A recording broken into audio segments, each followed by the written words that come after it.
Audiência, a sua participação, Mundo da Criança sempre em nome de Pimenta. Pimentinha, confiança esmeralda com o melhor da moda infanto-juvenil do 0 aos 16 anos.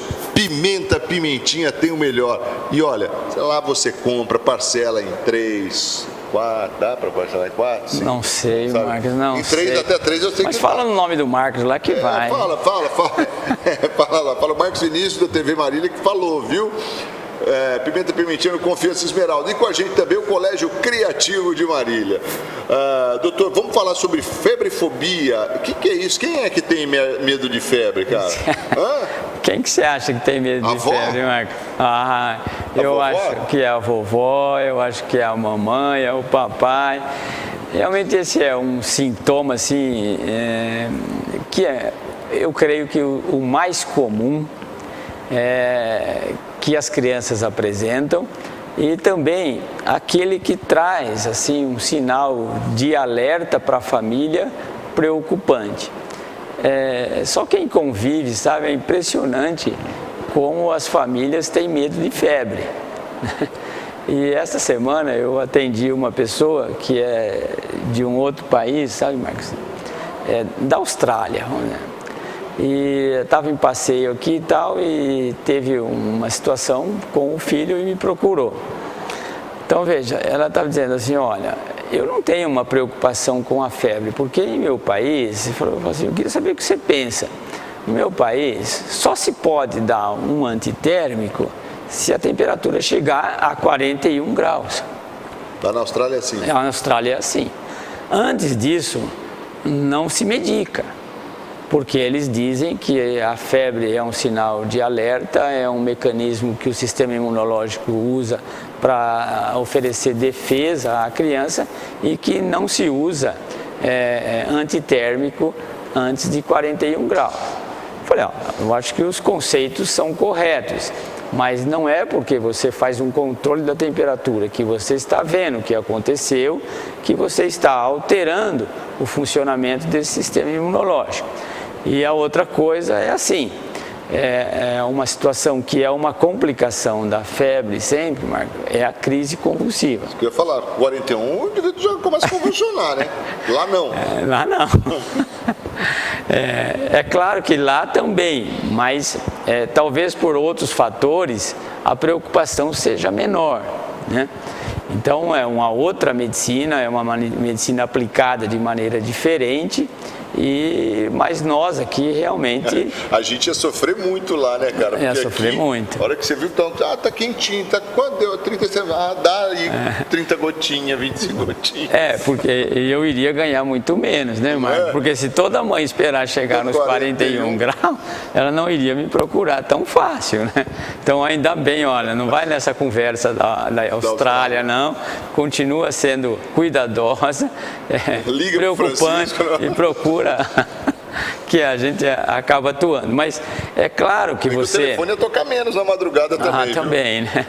Mas, na verdade, é assim, todo esse conceito é uma coisa que existe, realmente todo mundo tem febre, por isso até a gente pode passar o slide seguinte e a gente vai ver que essa febrefobia é um termo usado aí, tá lá a criança com o termômetro, mas para descrever os pais que apresentam esse medo, essa ansiedade que filhos apresentam febre.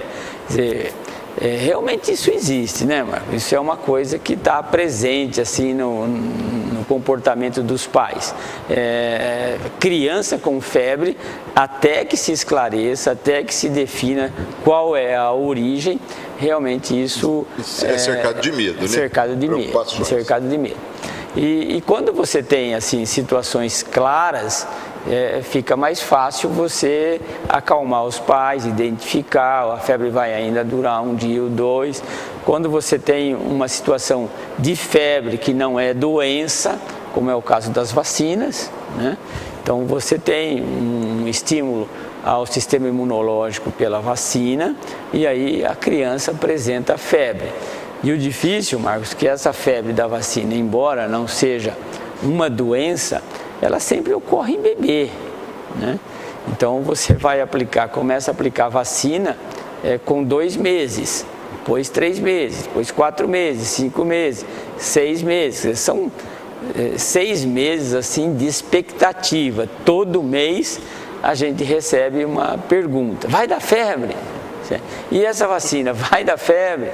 E sempre pode ocorrer, e o interessante é que cada criança responde de uma maneira. Existem aquelas crianças que você fala assim: olha, o remédio para febre é esse, porque pode dar febre e tal, se der febre você faz isso, aquilo e tal. Aí passa, a mãe vai dizer: então, não aconteceu nada.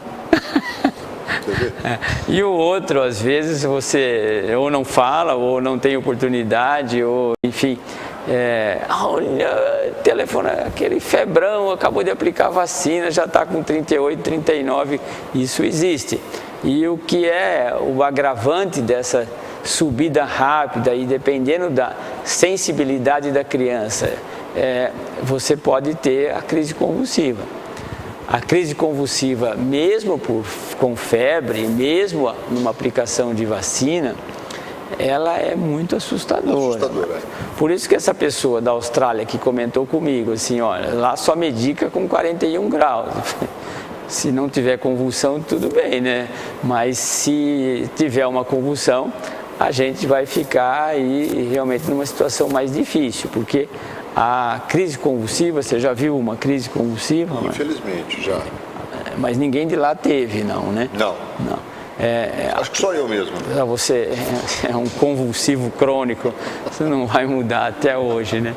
Mas esse aspecto assim de você ter uma convulsão é muito assustador para a família, né? Então você tem uma sensação de morte aparente, a criança fica cianótica, a criança fica prostrada, quando muito forte, uma criança se enrijece, vira o olhinho para cima, aquela coisa assim que você não tem outro caminho, a não ser o hospital, né? E a gente está falando de uma convulsão, né? E esses dias a gente trouxe aquelas mães aqui que tem os filhos que tem 40 no dia, né? 40 convulsões. Isso aí já é uma situação muito anormal de você ter um filho com uma doença cerebral importante, né? E aí você tem crianças, você viu a mãe falar antes do canabidiol, olha, melhorou muito, que antes do canabidiol tinha 80, agora tem 30. Isso me marcou, porque eu fico imaginando, porque é o que você está falando do cenário da febre que pode dar, e imagina o desespero que dá na família, e dá mesmo. Agora você tem um filho que não é com 30, que seja com 3, né? Que seja com uma por dia.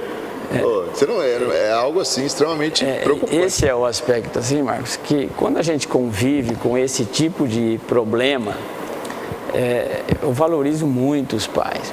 Eu valorizo muito as mães e confesso assim que eu olho para Deus e falo: olha, realmente o Senhor está dando a esse coração de mãe um suporte assim extraordinário, um suporte extraordinário. Porque algumas vezes nessas crianças, fazendo um parênteses da febre, claro, que tem 30 convulsões por dia, ou que tem... eu estava dizendo que se fosse uma, doutor, olha, todo dia seu filho vai ter uma convulsão. Meu amigo, Você diz assim: Dona Maria, como passou o neném? Agora tá bom, doutor. E as crises? Só tem agora 6 por dia. Meu Deus. Há pouco tempo eu ouvi isso. Feliz da vida, né? Feliz da vida, tá ótimo. Só 6 por dia. Sabe, eu falo, como esse Deus é grande, Marcos. Não é? Como Tremendo. esse Deus como é tremendo, a gente aprende, né, doutor? Como a gente aprende com as dificuldades do outro e como isso traz para o coração da gente uma alegria, uma sensação assim de pequenez. Olha como eu sou pequeno, eu reclamo porque o calo lá está doendo às vezes do sapato, a unha encravou, o pelinho da cabeça enroscou, sabe? É porque espirrou. Mas a gente vai falar um pouquinho mais de febre no próximo bloco, né? Dando esse parênteses aí para lembrar que a crise convulsiva febril existe, certo? E que não é nada fácil controlar. Deve ser. Rapidinho intervalo, a gente volta na sequência com o nosso Mundo da Criança. Em nome de Pimenta Pimentinha, Confiança Esmeralda, o melhor da moda infanto-juvenil está à sua disposição na Pimenta Pimentinha. Você vai andar na moda gastando muito pouco, passe por lá e confira. Também com a gente o Colégio Criativo. Rapidinho, a gente volta na sequência. Até já.